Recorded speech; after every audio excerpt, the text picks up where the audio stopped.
I've been trying to lose weight for years, but it's always been a struggle. Everyone in my family is big, and I never really saw that as much of a problem until I moved to West Hollywood. It's been 3 years since I came here, and ever since then, I've always been the fun, fat friend in the group. Everyone else is ripped and gorgeous. They don't try to make a big deal about my weight, but it's obvious that they treat me differently. Last winter, my roommate Parker and his boyfriend Chad invited me with them to go to their gym. They assured me that lots of people my size worked out there, so I wouldn't be embarrassed. I agreed, but as soon as I got there, I knew they lied to me. Everyone in the place looked like a male model. It was ridiculous. I tried using the treadmill, but I could feel the other guys staring at me as I huffed and puffed my way through the excruciating miles. I was bright red and dripping with sweat, surrounded by all the beautiful people. I told myself that I'd never come back here. But after I showered off and changed back into my street clothes, someone grabbed my shoulder. At first, I thought it was Parker, but when I turned around, I found myself looking into the most beautiful eyes I'd ever seen. "Hey," said the stranger. "I'm Steven. You're new here, right?" We started talking, and it was obvious this guy was flirting with me. Honestly, it felt good. One thing led to another, and he invited me out for coffee. I ordered a black coffee, nothing else, but Steven insisted that I try the cheesecake. He said that it was amazing. I tried to protest. I was struggling to lose weight after all, but he wouldn't take no for an answer. That's when I knew that he was some kind of chubby chaser. I'm a direct person, so I just asked him if that was the case, and he said that he liked my body type. It had been so long since someone had complimented me on my looks, so I was flattered. But I told him that I wanted to get healthier for my own sake. He smiled and said that he didn't have a problem with that. He still ordered the cheesecake, but he said it was just for him. Not surprisingly, he had 2 bites of the stupid thing before he slid it across the table in hopes that I would have the rest. I really didn't want to, but it looked so good. We talked for about an hour, and things were going so well. I was starting to really like him. By the time he stood up and said he had to get back to work, I realized that I'd eaten the rest of the cheesecake without even realizing it. After that, Steven and I started seeing each other more and more. He was perfect in every way, except he kept making plans whenever I tried to go to the gym, and he kept buying me snacks and desserts that I inevitably ate. I knew exactly what he was doing, but I couldn't stop myself. I was really starting to fall for the guy. Of course, after a few weeks like this, I noticed that my weight was going up. Parker politely encouraged me to try more cardio at the gym. He even gave me some smoothies that I could drink instead of regular meals. It was clear that he was worried about me. He knew that I had started seeing someone, but he had no idea that my new boyfriend was the reason for my increase in weight. And all this time, Steven treated me like a prince. He was pretty well off, so he always paid for everything. I started spending more time at his place than my own, and ended up seeing less and less of Parker and my other friends. He lived in a gorgeous condo, and I felt really comfortable there. But he said that the top floor was off limits. His office was up there, and he had a lot of confidential files that he needed to keep safe. I didn't think anything of it until a few weeks ago. I was alone in the condo because Steven had decided to drive to the grocery store and pick up some snacks. He let me watch TV alone, but just a few minutes after, I heard a soft thump coming from upstairs. I knew that no one else was in the house, so I decided to go upstairs and check it out. I reached the door to his office and knocked. "Anyone in there?" I asked. No answer. I tried again. "Hello, is anyone in here?" I heard a soft groan. Someone was definitely inside. I tried to open the door, but it was locked. I was starting to get seriously creeped out, and I knew I couldn't just give up. I slammed my body against the door. It took me 3 tries, but I was able to break it open. One of the benefits of my added weight, I guess. What I saw inside that room shocked me to my core. There was a single bed inside, surrounded by huge canisters, and on that bed was the biggest man I'd ever seen. He filled up the entire bed, parts of him hanging off over the edge. He tried to say something to me, but his mouth was covered by some plastic tube connected to one of the canisters, a feeding tube. I ran over and pulled the nozzle out of his mouth. "Who are you?" I asked. "What's going on?" "Called the police," he wheezed. A thick pink liquid coated his chin from the tube. I looked at the nozzle, which had fallen to the ground. It was still pumping out more of the liquid, spilling it onto the carpet. Had Steven done this to him? Was he keeping him captive, just pumping him full of calories? And worst of all, was he planning to do the same thing to me? "Let's get out of here," I said. I grabbed his massive arm and tried to pull him into a sitting position, but he wouldn't budge. He was too big to move. He was trapped there. I pulled out my phone and frantically tried to unlock it, but before I could, Steven appeared from behind me and pulled the phone from my hands. "I see you've met my ex," he said. "Steven!" I shouted. "Give me the phone." He shook his head, grinning. "Sorry, my love. I told you not to come up here." And with that, he shoved me. I fell backwards, colliding with the man's massive body. Steven chucked my phone out the door, and I could hear it fall down the stairs. Then, he reached into his pocket and pulled out a bottle of what I assume was chloroform. I couldn't let him get me.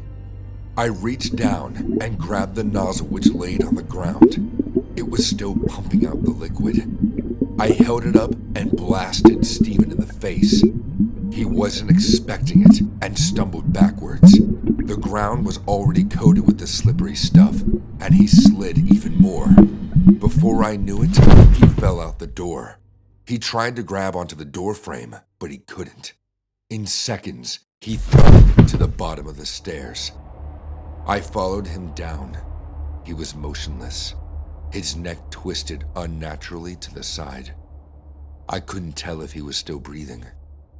I crouched over him and dug his phone out of his pocket, then called 911. Steven ended up in a coma that he still hasn't woken up from. He's in the hospital now, strapped to feeding tubes of his own. Marcos, his kidnapped ex, is at a treatment center trying to get his life back. As for me, I'm back at my old apartment with my old friends. I go to the gym 3 times a week, and I'm already down 16 pounds.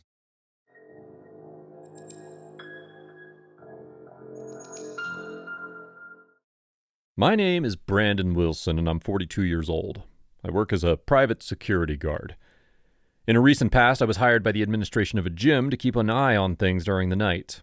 I was supposed to stay inside and pretty much make sure that nothing or no one strange entered or did anything, or serious shit happened. The gym was only open during the daytime.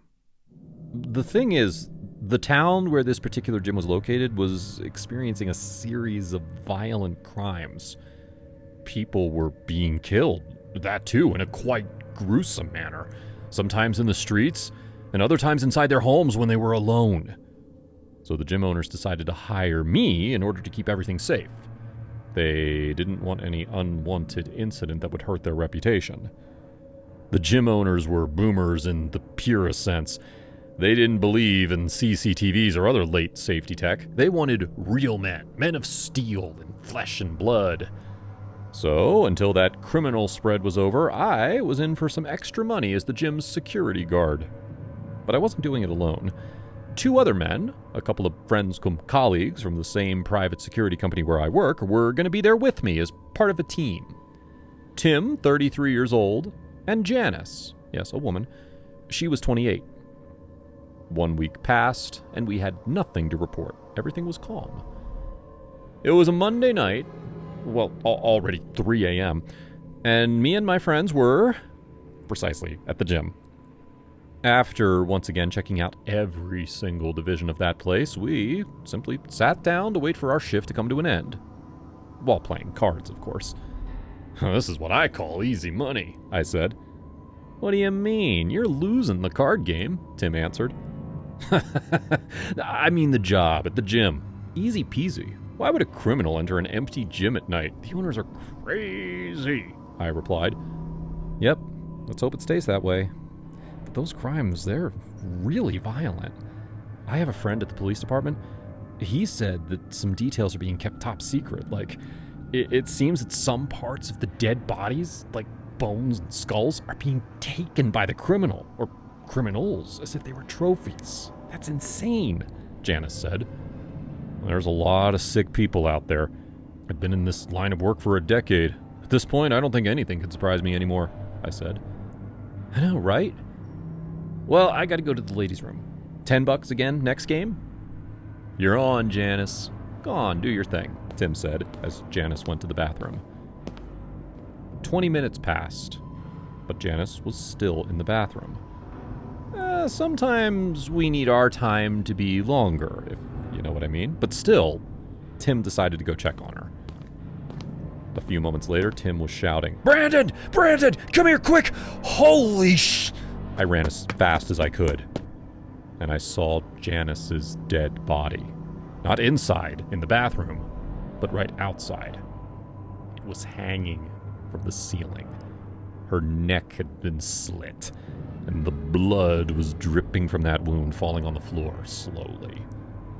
It resembled some kind of sick ritual. "Who the hell did this? Takes the time to do such a thing, and how was this done?" I said, trying to figure out what was holding Janice's body. It was some kind of weird substance, like glue, but it burned my skin. I couldn't touch it for too long or else I'd get injured. "This is weird. Hey, Tim, check this out." "Tim?" I called my friend only to realize that he wasn't there anymore. He was always very spontaneous, for good and bad, and seeing Janice dead, especially like that, made him angry. I assumed he went to try to find the murderer on his own. That was a terrible idea. I was moving slowly and carefully, being the pragmatic person of the group and more experienced than most of them. At that point, I wasn't even calling my friend because I knew my voice could attract unwanted attention. Some seconds passed, but I couldn't hear Tim. Or anything, for that matter. Eventually, I heard something. It came from a room down the hall. It was a small room where the gym staff kept some machines and devices that had been replaced and weren't useful anymore. Slowly, I approached the room. The door was closed.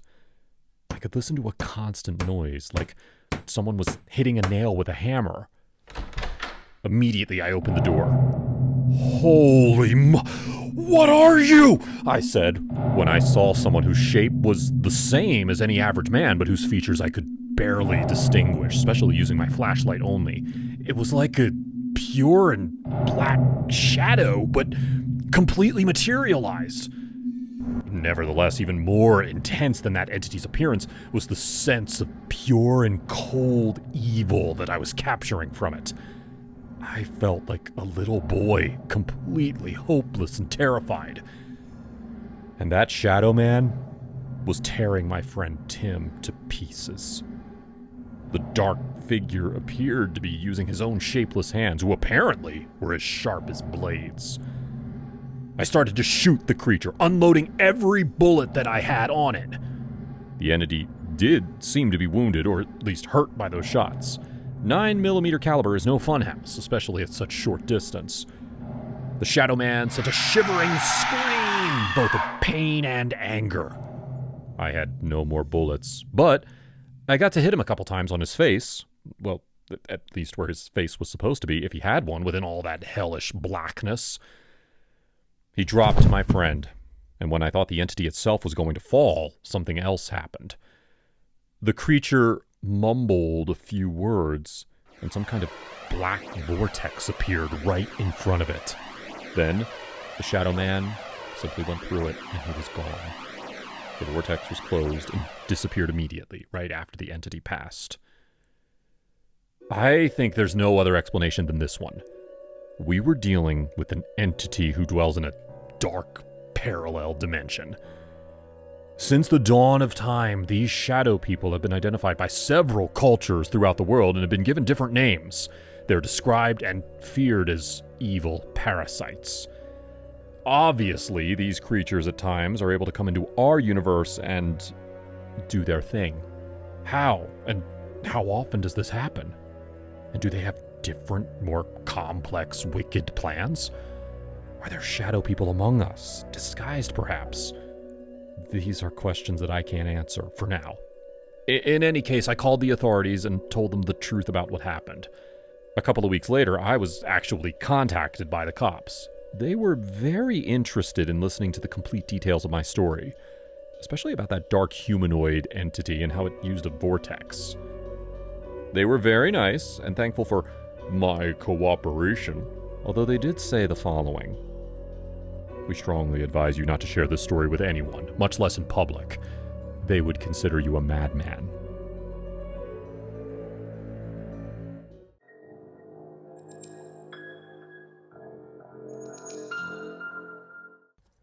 The thrill of being trapped alone in my own world, away from the general bustle of the gym, made me go faster on the treadmill. I had my eyes trailing the city outside with the full-length glass that showed a whole city sprawled from the base of the gym to the far ends of the ocean shores. What my eyes saw stimulated my senses. The music in my head proved useful company. Jarring reverberations that enlivened every muscle in my body to bursting life. I could deal with the agitation. It gave me fuel, cozied me away from all my troubles. Every pore of my body burst with sweat, sweet juices from running so fast and enduring such an intense routine. It was not my first time, and somewhere in the back of my head I knew it would not be my last. 4, 3, 2, I mouthed as I counted down to the end of my intense lap, and at the end of my countdown, I tapped on the screen of the machine. The sliding floors of the machine slowed down, and so did my pace. I caught my breath and exhaled powerfully when I decelerated to a manageable jog. I had been so focused on my work that it only took me slowing down to notice from the corner of my eyes that someone had been staring at me from quite a distance. Instinctively, I turned in his direction. There he was, a full-grown man like a child, ginger-haired and chubby with a tall plastic cup of soda in his hand. He had on a gray shirt with a sweaty patch around the neck and some of the sweat under both of his arms. His eyes were heavy and they stared from under even heavier brows. Naked vulnerability in the middle of the gym did not deter his attention from me, and I felt a sickly feeling running through me from being under the crooked, uncontrollable gaze of this man. I was startled by the audacity of the episode, and quickly I turned away. "Weirdo," I muttered when I stepped off the platform of the treadmill. I took a few steps towards the more populated area of the dumbbells. I sighted the 8-kilogram bars, and I sauntered towards it after brief smiles at the more familiar faces in the gym. I sat on the bench with both the dumbbells on each side of me and straightened out my back. Naturally, my eyes went up again and again. There he was, now without the plastic cup of drink, just staring at me. My stomach sank and I immediately had an awry feeling about him. I bent over to lift, but sheer frustration wore my arms out. "Fuck," I cussed, knowing I was done for the day because a man who did not know his place in the gym or around it decided to ruin it for me. I thought of walking up to him immediately and shoving my fingers in his face to inquire why he stared at me in such a way, but that was a bad idea. It was a terrible thing to have a creep on one's tail. It was worse to have a creep with a motive. I slipped my headset backwards, and again, I was off in the world of the gym, just like everyone else. I peeled the patch off my hand gloves and pulled them off. When my head came back up, he was gone. I gasped, and my sense of wariness immediately kicked into a frenzy. My eyes roamed around the gym briefly, and not a sign of him was found anywhere around the wide expanse of the gym. My heart kicked back into the same rhythm that I had during my run. The problem was that I wasn't running, so it was all a nasty sensation in my chest. I set out for my bag immediately, with conflicting thoughts of distraction. I offered a small prayer that the strange feeling was all a mistake and that nothing untoward happened towards me. I slinged my bag over my shoulders and made my way to exit the building. The sun outside had started to come out in its glory, and as strangely aware of my circumstance, I could still appreciate the fine day it was with the mild heat burning on the skin. I pulled out my car keys and squeezed. My car squealed. I hesitated. Damn. It had been so natural to me that I hadn't realized the mistake until I had done it. If the ginger-haired creep was in the parking lot waiting on me, now he surely knew where my car was. The fact that I did not know what to expect made me sick. It manifested in all parts of my body as my skin soon started to splotch. My fingers also shook violently, and when I tried to speak, I noticed I couldn't do so without gasping. I stepped gently towards the maze of cars, looking over my shoulders the entire time to be sure I wasn't followed, and I gasped a sigh of relief when I reached my car. I placed my hands on the hinge. A red chubby hand clasped my hand over the hinge and gripped me tightly. "I've got a knife to the side of your stomach, and I will spill your guts if you so much as think of screaming," he said. And even though I had never heard him speak up until that point, I knew it was him. "Please," I begged, dripping in perspiration as the sharp tip of the knife poked into my belly. I was dizzy, and all my senses went into distemper. My vision was blurry, and the feeling of sun on my skin faded to the point when I was numb. I could only beg. His presence behind me grew larger, as though my offering of pleas served to unravel his appetite. "How about I skin you and splay you all over the concrete of this gym parking lot?" he asked. And I had no doubts that was what he intended to do. I could already picture the headlines in my head. The gore of it was repulsive. It was not the way I wished to go.